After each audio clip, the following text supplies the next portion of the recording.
सोचिए, किसी भी नेटवर्क की जो सुरक्षा है वो एक आधुनिक किले की तरह है। बाहर मोटी मोटी दीवारें हैं, एक मेन गेट है जिसे हम फायरवॉल कहते हैं।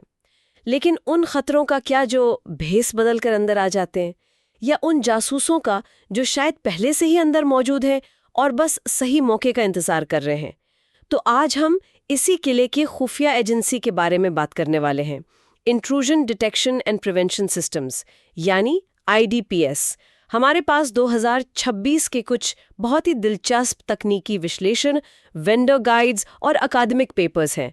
और हमारा मिशन सिर्फ ये समझना नहीं है कि ये क्या है, बल्कि ये जानना है कि ये कैसे एक साधारण से अलार्म से नेटवर्क के एक इंटेलिजेंट इम्यून सिस्टम में बदल गए हैं। देखिए, हम सब जानते हैं कि IDS यानी डिटेक्शन सिस्टम सिर्फ खतरे की घंटी बजाता है और IPS यानी प्रिवेंशन सिस्टम वो एक्शन लेता है।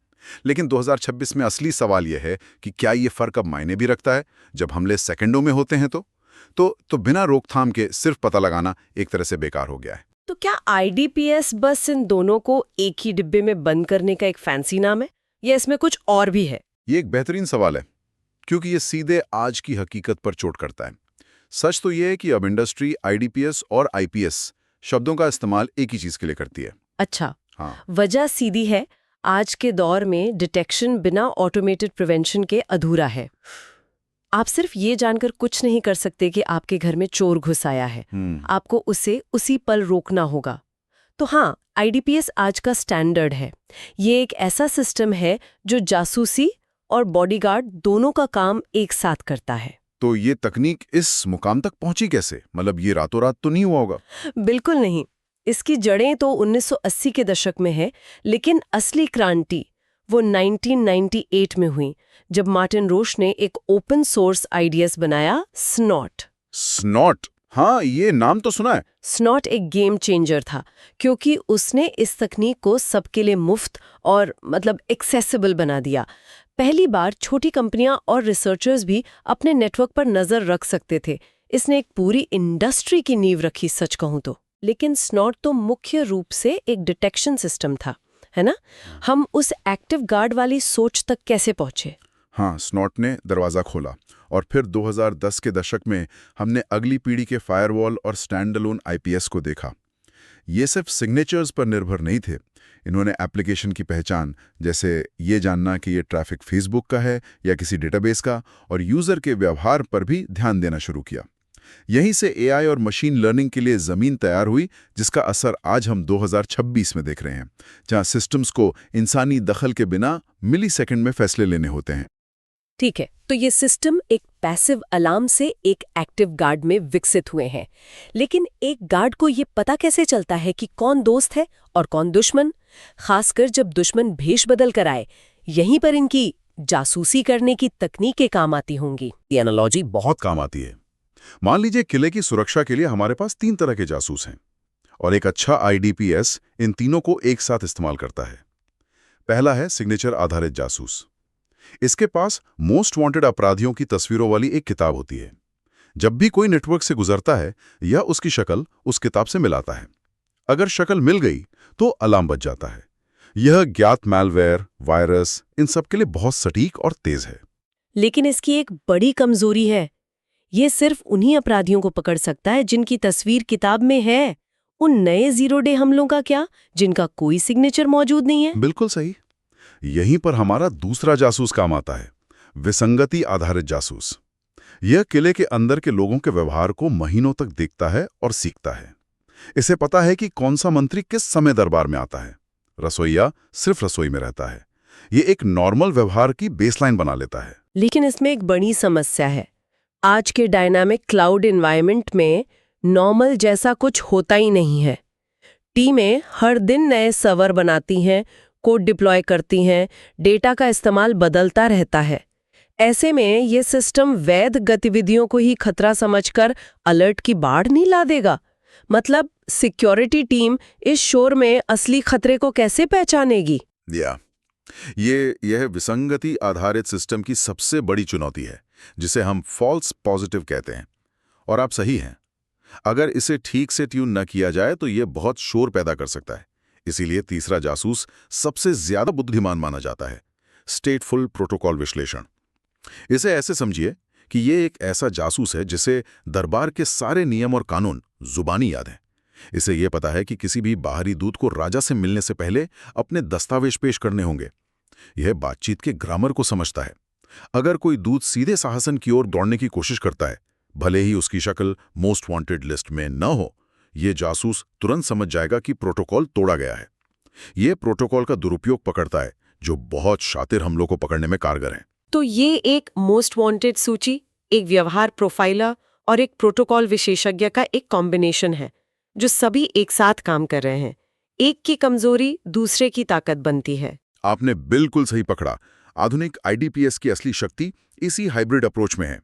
ये एक मजबूत कई लेयर वाली सुरक्षा बनाता है। ठीक है, तो हमें पता चल गया कि ये जासूस कैसे काम करते हैं। लेकिन एक किले में आप अपने गार्ड्स और जासूसों को तैनात कहाँ करते हैं? क्या वे सिर्फ मेन गेट पर खड़े होते हैं या पूरे किले में फैले होते हैं? तैनाती की जगह बहुत मायने रखती है, और इसके आधार पर आईडीपीएस के मुख्य रूप से 2 प्रकार हैं और 2 विशेष प्रकार। पहला है नेटवर्क आधारित आईडीपीएस या एनआईडीएस। ये वो गार्ड हैं जो किले के मुख्य द्वार, दीवारों और चौराहों पर तैनात होते हैं। ये पूरे नेटवर्क से गुजरने वाले ट्रैफिक पर नजर रखते हैं। जब इन्हें ट्रैफिक के रास्ते में सीधे रखा जाता है ताकि यह दुर्भावनापूर्ण पैकेटों को सक्रिय रूप से रोक सके, तो इसे इनलाइन कहा जाता है। इसका सबसे बड़ा फायदा है कि आपको पूरे नेटवर्क का एक विहंगम दृश्य देता है। लेकिन इसका एक नुकसान भी तो होगा। अगर हर आने जाने वाले की इतनी गहरी जांच होगी तो ट्रैफिक धीमा नहीं हो जाएगा। और आजकल तो ज्यादातर ट्रैफिक एन्क्रिप्टेड होता है।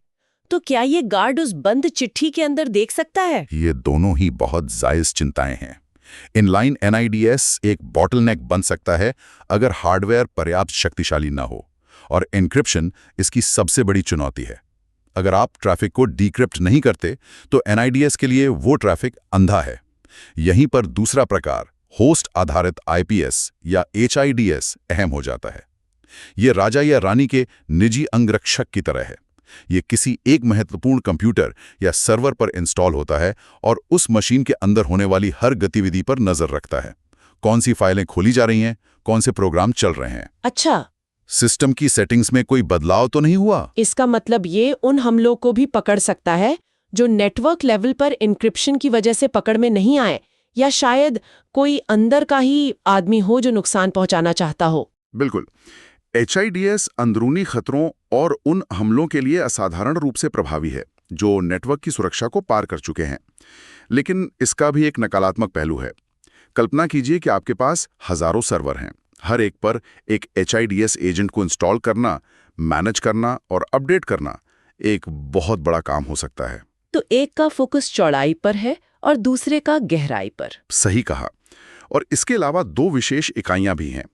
एक है वायरलेस आईडीपीएस या डब्ल्यूआईपीएस, जो खास तौर पर वाईफाई नेटवर्क की जासूसी करता है, और दूसरा है नेटवर्क बिहेवियर एनालिसिस या एनबीए, जो ट्रैफिक के अंदर झांकने के बजाय उसके पैटर्न को देखता है। ये बड़ी गतिविधियों पर नजर रखता है, जैसे अचानक बहुत सारा डेटा बाहर जाने लगे या डीडोस हमले की तरह ट्रैफिक की बाढ़ आ जाए। इन सब तकनीकी बातों के बाद अब उस सवाल पर आते हैं जो सबसे जरूरी है।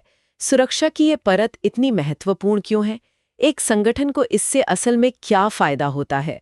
इसका सबसे बड़ा और सीधा फायदा है हमलावर के ड्वेल टाइम को लगभग खत्म कर देना। Dwell time? ड्वेल टाइम वो कीमती घंटे, दिन या हफ्ते होते हैं जब हैकर आपके नेटवर्क में चुपचाप बैठा रहता है, आपके सिस्टम को समझता है, सबसे कीमती डेटा कहाँ है ये पता लगाता है और फिर हमला करने की तैयारी करता है।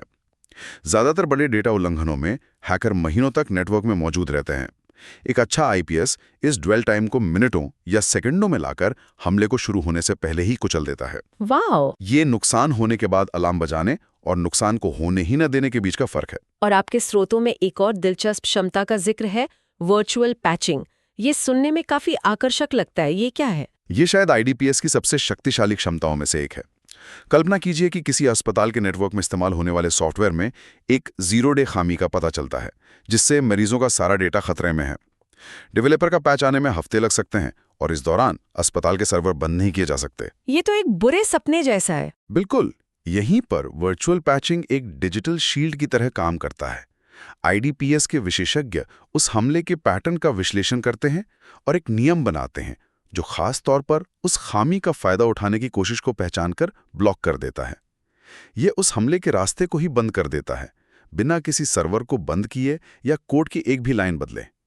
ये सिर्फ एक सुविधा नहीं है, ये संकट के समय में एक लाइफ सेवर है।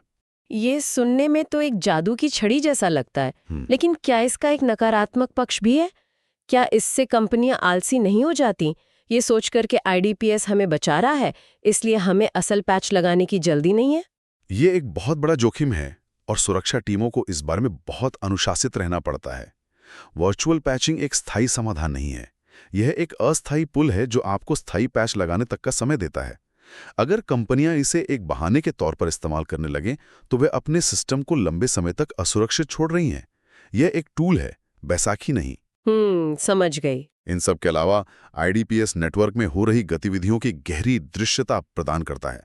यह आपको बताता है कि आपके नेटवर्क पर वास्तव में क्या हो रहा है, जो किसी हमले के बाद फॉरेंसिक जांच के लिए अमूल्य है।